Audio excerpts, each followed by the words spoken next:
विद्यार्थियों, हम पाठ 16 का अध्ययन कर रहे हैं, जिसका शीर्षक है पानी की कहानी। इस पाठ के जो लेखक हैं वो हैं रामचंद्र तिवारी जी। इस पाठ के माध्यम से लेखक हमें पानी के जीवन चक्र के बारे में बताते हैं कि किस तरह से पानी का निर्माण हुआ है, किस तरह से पानी का जीवन चक्र चलता रहता है। हम कुछ इस पाठ को पढ़ चुके थे। बार बार आपका मैसेज आता है कि ओबीटी का आंसर आप तब दे पाओगे जब आप वीडियो को ध्यानपूर्वक सुनोगे और अपनी बुक में से पाठ को ध्यानपूर्वक पढ़ोगे, तब आप ओबीटी अपने आप कर पाओगे। अब मैं पाठ के प्रश्नों के उत्तर आपको लिख करके भेजती हूँ, लेकिन ओबीटी आपको स्वयं ही करने होंगे। मैं वीडियो में उनके उत्तर आपको जरूर बताऊंगी, लिखकर आपको उत्तर उनके नहीं मिलेंगे। पिछले ओबीटी के प्रश्न जो दिए थे वो मैं आपको बता देती हूँ। मैंने पहला प्रश्न था, बूंद के पूर्वज कौन थे? बूंद के पूर्वज कौन थे? तो हमने चैप्टर में पढ़ा था कहीं पे कि बूंद के पूर्वज कौन थे? ऑक्सीजन और हाइड्रोजन। कौन थे बूंद के पूर्वज? ऑक्सीजन और हाइड्रोजन बूंद के पूर्वज थे। जब वह सुनाती है अपनी कहानी, बूंद जो है उसकी बूंद लेखक को अपनी कहानी सुनाती है, तो उसमें हमने पढ़ा था कि बूंद के पूर्वज कौन है? ऑक्सीजन और हाइड्रोजन जो है वो कौन है? बूंद के पूर्वज हैं।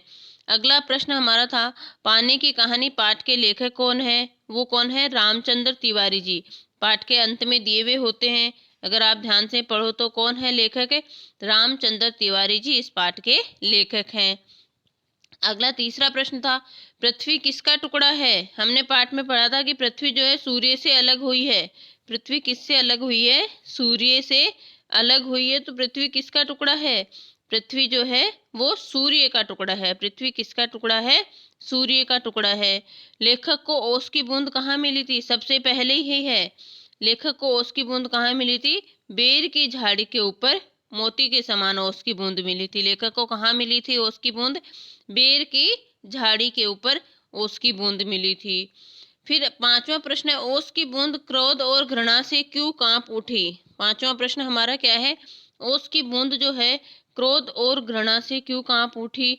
तो इसमें हमने देखा था, जब वह अपनी कहानी सुनाती है लेखक को ओस की बूंद जब अपनी कहानी सुनाती है, तो वह एक बार क्या होती है, क्रोध और घृणा से कांप उठती है। क्यों कांप उठती है? जब वह बताती है कि किस तरह से पेड़ की जड़ें जो हैं, पेड़ की जड़ों के जो रोए हैं वो पानी को अपने मतलब भूमि से खींच लेते हैं। बड़ी निर्दयता पूर्वक क्या करते हैं? भूमि से खींच लेते हैं और वो क्या करते हैं? उनको खा जाते हैं। पानी की बूंद को भूमि से खींच करके और वो पेड़ के जो जड़ें हैं वो क्या करती हैं? उन्हें अपना भोजन बना लेती हैं। तो उस बात को याद करके और क्या करती हैं? उसकी बूंद को क्रोध और घृणा से उसका क्या होता है? शरीर कांप उठता है। उसकी बूंद का क्रोध और घृणा से शरीर क्यों कांप उठता है? जब वह लेखक से बताती है कि किस तरह से पेड़ के जो जड़ों के रोए हैं वो भूमि से उसे उन्हें जो जल की बूंदे हैं उनको खींच लेते हैं और कुछ को खा जाते हैं और कुछ क्या होते हैं? बच करके निकल जाते हैं। तो इस तरह से उसका क्या होता है? क्रोध से शरीर कांप उठता है। इस तरह से ये आपके ओबीटी के प्रश्न हुए। ओबीटी आपको स्वयं ही करनी होती है। आपको पाठ को ध्यानपूर्वक पढ़ना होगा, वीडियो को आपको ध्यानपूर्वक सुनना होगा। आगे हम पढ़ते हैं, किस तरह से उन्होंने बताया कि पानी का जो जीवन चक्र है वो कैसा चलता है। तो ओस की बूंद भाप बनता है। फिर क्या पहले पानी कैसा था? भाप के रूप में था। फिर धीरे धीरे वह बर्फ के रूप में हो गया और धीरे धीरे फिर क्या हुआ? बर्फ जो है वह पिघलने क्यों लग गई? नीचे का जो दाब है वो बढ़ने लगा, तो मतलब ऊपर से दाब बढ़ने लगा तो नीचे से बर्फ क्या होने लग गई? पिघलने लग गई। आगे हम पढ़ते हैं, मैं कई मास समुद्र में इधर उधर घूमती रही। फिर समुद्र का निर्माण हुआ। तो वो क्या कह रही है? उसकी बूंद में कई महीनों तक समुद्र में इधर उधर घूमती रही। फिर एक दिन गर्म धारा से मेरी भेंट हो गई। धारा के जलते अस्तित्व को ठंडक पहुंचाने के लिए हमने उसकी गर्मी सोखनी प्रारंभ कर दी।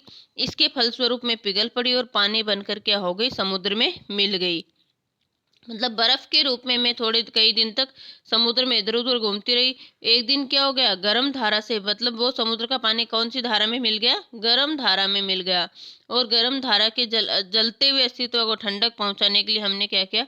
उसकी गर्मी को सोखना प्रारंभ कर दिया, जिससे क्या हो गया? हमारा जो बर्फ का रूप था वो क्या हो गया? पिघल गया। और पानी बन करके समुद्र में मिल गया। समुद्र का पानी का भाग बनकर मैंने जो दृश्य देखा वो वर्णनातीत अर्थात वर्णन के करने योग्य है। मैं अभी तक समझती थी कि समुद्र में केवल मेरे बंधु बांधवों का राज्य है। पानी की ओस की बूंद क्या कह रही है कि अभी तक तो मैं क्या समझ रही थी कि समुद्र में केवल जो मेरे भाई बहन हैं उन्हीं का राज्य है, परंतु अब ज्ञात हुआ कि समुद्र में चहल पहल वास्तव में दूसरे जीवों की है। समुद्र के अंदर तो दूसरे जीव भी बहुत अधिक रहते हैं, उनमें नीरा नमक भरा हुआ है। उस समुद्र में क्या है, खारा होता है ना समुद्र का पानी, तो वो उसकी बूंद कह रही है कि उसमें नीरा नमक मतलब केवल नमक ही भरा हुआ है। पहले पहल समुद्र का खारापन मुझे बिल्कुल नहीं भाया, अच्छा नहीं लगा, जी मचलाने लगा, पर धीरे धीरे क्या हो गया, सहन होने लग गया।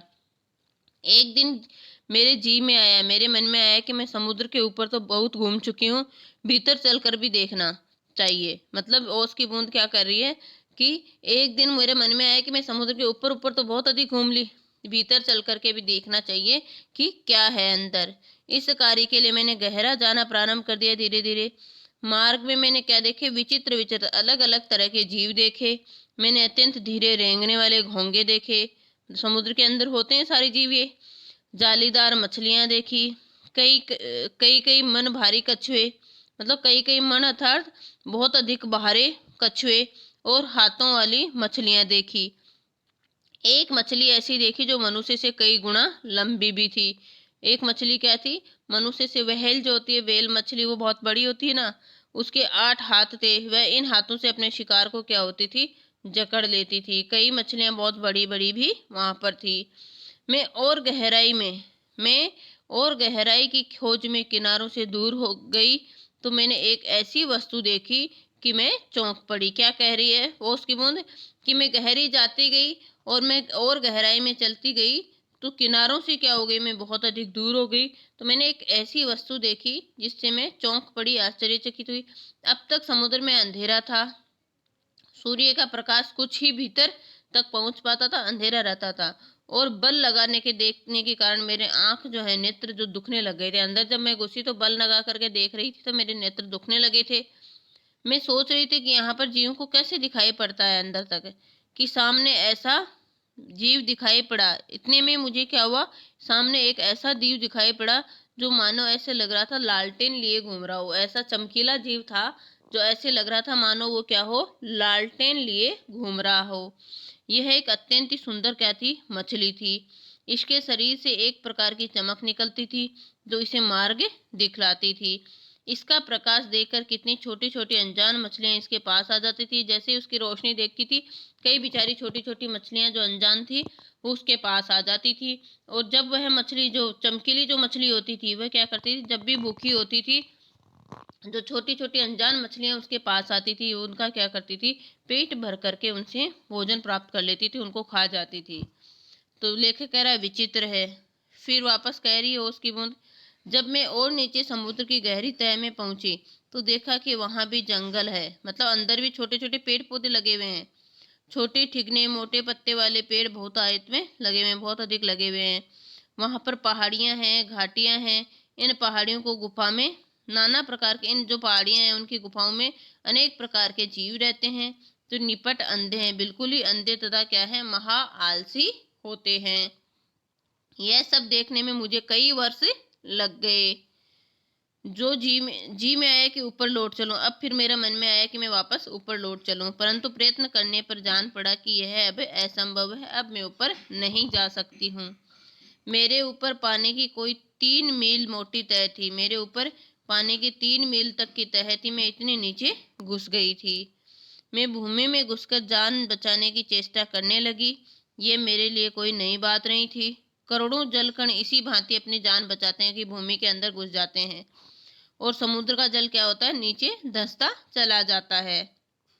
मैं अपने दूसरे भाइयों के पीछे पीछे चट्टान में घुस गई। कई वर्षों में कई मील मोटी चट्टान में घुसकर हम पृथ्वी के भीतर एक खोखले स्थान से निकले और एक स्थान पर इकट्ठा होकर हम लोगों ने सोचा कि अब क्या करना चाहिए। कुछ की सम्मति में वहीं पड़ा रहना ठीक था, परंतु हम में से कुछ तो क्या थे, उत्साही युवा थे। एक स्वर में बोले, हम खोज करेंगे, पृथ्वी के हृदय में घूम घूम कर देखेंगे कि भीतर क्या है। मतलब अब हम पृथ्वी के अंदर घुस के देखेंगे कि उसके अंदर क्या है। हम शोर मचाते हुए आगे बढ़े तो एक ऐसे स्थान पर पहुंचे जहां ठोस वस्तु का नाम भी नहीं था। बड़ी बड़ी चट्टानें लाल पीली पड़ी थी और नाना प्रकार के धातुएं इधर उधर बहने को उतावली हो रही थी। इसी स्थान के आसपास एक दुर्घटना होते होते बची। हम लोग इस खोज में इतने प्रसन्न थे कि अंधाधुंध बिना मार्ग देखे बढ़ते जाते थे। इससे अचानक एक ऐसी जगह पहुंच जाते हैं जहां तापक्रम क्या था, बहुत अधिक ऊंचा था, वहां बहुत अधिक तापमान था। यह हमारे लिए असहनीय था। हमारे अगवा कांपे और देखते देखते उनका शरीर क्या हो गया, ऑक्सीजन और हाइड्रोजन में विभाजित हो गया, मतलब भाप बन गए वो। इस दुर्घटना से मेरे कान खड़े हो गए। मैं अपने और बुद्धिमान साथियों के साथ एक और निकल भागी। हम लोग अब एक ऐसे स्थान पर पहुंचे जहां पृथ्वी का गर्भ रह रहकर हिल रहा था। एक बड़े जोर का धड़ाका हुआ। हम बड़ी तेजी से बाहर फेंक दिए गए। अर्थात क्या, जब ज्वालामुखी फटता है, मतलब हम एक ऐसी जगह पे पहुंच गए जहां पे क्या हुआ, ज्वालामुखी फटने वाला था। तो उस जगह पर हम पहुंच गए थे। तो और उसके बाद में बहुत अधिक जोर से धड़ाका हुआ। हम तेजी से बाहर फेंक दिए गए। हम ऊंचे आकाश में उड़ चले। इस दुर्घटना से हम चौंक पड़े थे और पीछे देखने से ज्ञात हुआ कि क्या हो गई है, पृथ्वी फट गई है और उसमें धुआं, रेत, पिघली धातुएं तथा लपटें निकल रही है। ये दृश्य जो था वो बड़ा ही शानदार दृश्य था। इसे देखने की हमें बार बार क्या होने लगी, इच्छा होने लग गई। लेखक कह रहा, मैं समझ गया तुम किसकी बात कर रहे हो, ज्वालामुखी की बात कर रहे हो। तो वो कह रही है, हाँ तुम लोग उसे ज्वालामुखी कहते हो। अब जब हम ऊपर पहुंचे तो हमें एक और भाप का बड़ा दल मिला। हम गरज कर आपस में मिले और आगे बढ़े। हमें क्या हुआ, एक बहुत बड़ा, हम क्या हो गए, भाप बन गए थे। तुम लोग उस तुम लोग तो उसे क्या कहते हो, ज्वालामुखी कहते हो। जब ज्वालामुखी फटी थी उसकी कहानी बताई। अब हम ऊपर पहुंच गए, भाप बन करके कहाँ पहुंच गए, ऊपर पहुंचे। तो हमें एक और भाप का बड़ा दल मिला। हम गरज कर आपस में मिले। जैसे भाप का बड़ा दल अर्थात बादल, एक बादल बन गया, उन्हें एक और बादल मिला, आपस में गरजे और आपस में मिल के आगे बढ़े। पुरानी सहेली आंधी के भी हमें यहाँ दर्शन हुए। वह हमें पीठ पर लाद गई, इधर ले जाती कभी उधर। बड़े ही आनंद के थे। हम आकाश में स्वच्छंद क्या कर रहे थे, किलौते गिरते घूम रहे थे। अब इस तरह से आगे का पाठ हम कल पढ़ेंगे, क्योंकि अभी पढ़ ही लेते हैं, अभी टाइम है, वो कर लेते हैं। हम आकाश में स्वच्छंद खिलौने कर रहे थे। बहुत से भाप जल कणों के मिलने के कारण हम भारी हो गए थे। बहुत से भाप जल मिल गए तो हम क्या हो गए, फिर भारी हो गए। जैसे ही बादल में पानी भर जाता है, बादल क्या हो जाता है, बिल्कुल भारी हो जाता है और नीचे झुक जाता है। एक बूंद बनकर नीचे कूद पड़े। फिर हम क्या करें, बूंद बूंद बन करके नीचे कूद पड़े, अर्थात बारिश होने लग गई। मैं एक पहाड़ पर गिरी और अपने साथियों के साथ मेली कुचेली हो एक और बह चली थी। पहाड़ों के एक पत्थर से दूसरे पत्थर पर कूदने और किलकारी मारने में जो आनंद आया, वह भूलना भी नहीं जा सकता। अर्थात पहाड़ों में खिलौने करने में मुझे क्या आ रहा था, बहुत अधिक आनंद आ रहा था। हम एक बार बड़ी ऊंची शिखर पर से कूदे, मतलब ऊंची चोटी पर से कूदे और नीचे एक चट्टान पर गिर गए। बेचारा पत्थर जो है, मतलब पानी के प्रहार से पत्थर क्या हो जाते हैं, टूट जाते हैं और टूट करके क्या हो जाते हैं, खंड खंड हो जाते हैं। तो हम जैसे ही तेजी से गिरे चोटी पर से नीचे पहाड़ के एक पत्थर पर, वह पत्थर टूट गया और हमारे प्रहार से खंड खंड हो गया। ये जो तुम इतनी रेत देखते हो, पत्थरों को चबा चबा कर हमें बनाते हैं। अर्थात पत्थरों, जैसे जैसे पत्थर टूटते जाते हैं, पत्थर पानी में बहते जाते हैं, पत्थर क्या होते जाते हैं, छोटे होते जाते हैं और वो मिट्टी बन जाती है। जिस समय हम मौज में आते हैं तो कठोर से कठोर वस्तु भी हमारा प्रहार सहन नहीं कर सकती है। अपनी विजयों में उन्मत्त होकर हम लोग इधर उधर बिखर गए। मेरी इच्छा बहुत दिनों से समतल भूमि देखने की थी, इसलिए मैं एक छोटी धारा में मिल गई। सरिता के वे दिवस बड़े मजे के थे, अर्थात नदी में मिल गई थी और वह नदी के दिन बहुत ही मजे के थे। हम कभी भूमि को काटते, कभी पेड़ों को खोखला कर उन्हें गिरा देते। बहते बहते मैं एक दिन एक नगर के पास पहुंच गई। मैंने देखा कि नदी के तट पर एक ऊंची मीनार में से कुछ काली काली हवा निकल रही है, अर्थात जैसे फैक्ट्रियां वगैरह बनी हुई होती हैं। तो मैं उत्सुक हो उसे देखने को क्या बढ़ी कि अपने हाथों दुर्भाग्य को न्योता दे दिया। जो ही मैं उसके पास पहुंची, अपने और साथियों के साथ एक मोटे नल में खींच ली गई। जैसे ही मैं उधर पहुंची, तो क्या हो गया, मेरे और साथियों के साथ में जैसे पानी के, क्योंकि आसपास बस्ती में पहुंच गई तो वहां पर पानी के नल में खींच लिया गया। कई दिनों तक मैं नल में इधर उधर घूमती रही, फिर प्रति क्षण उसमें से निकलने भागने की चेष्टा में लगी रही।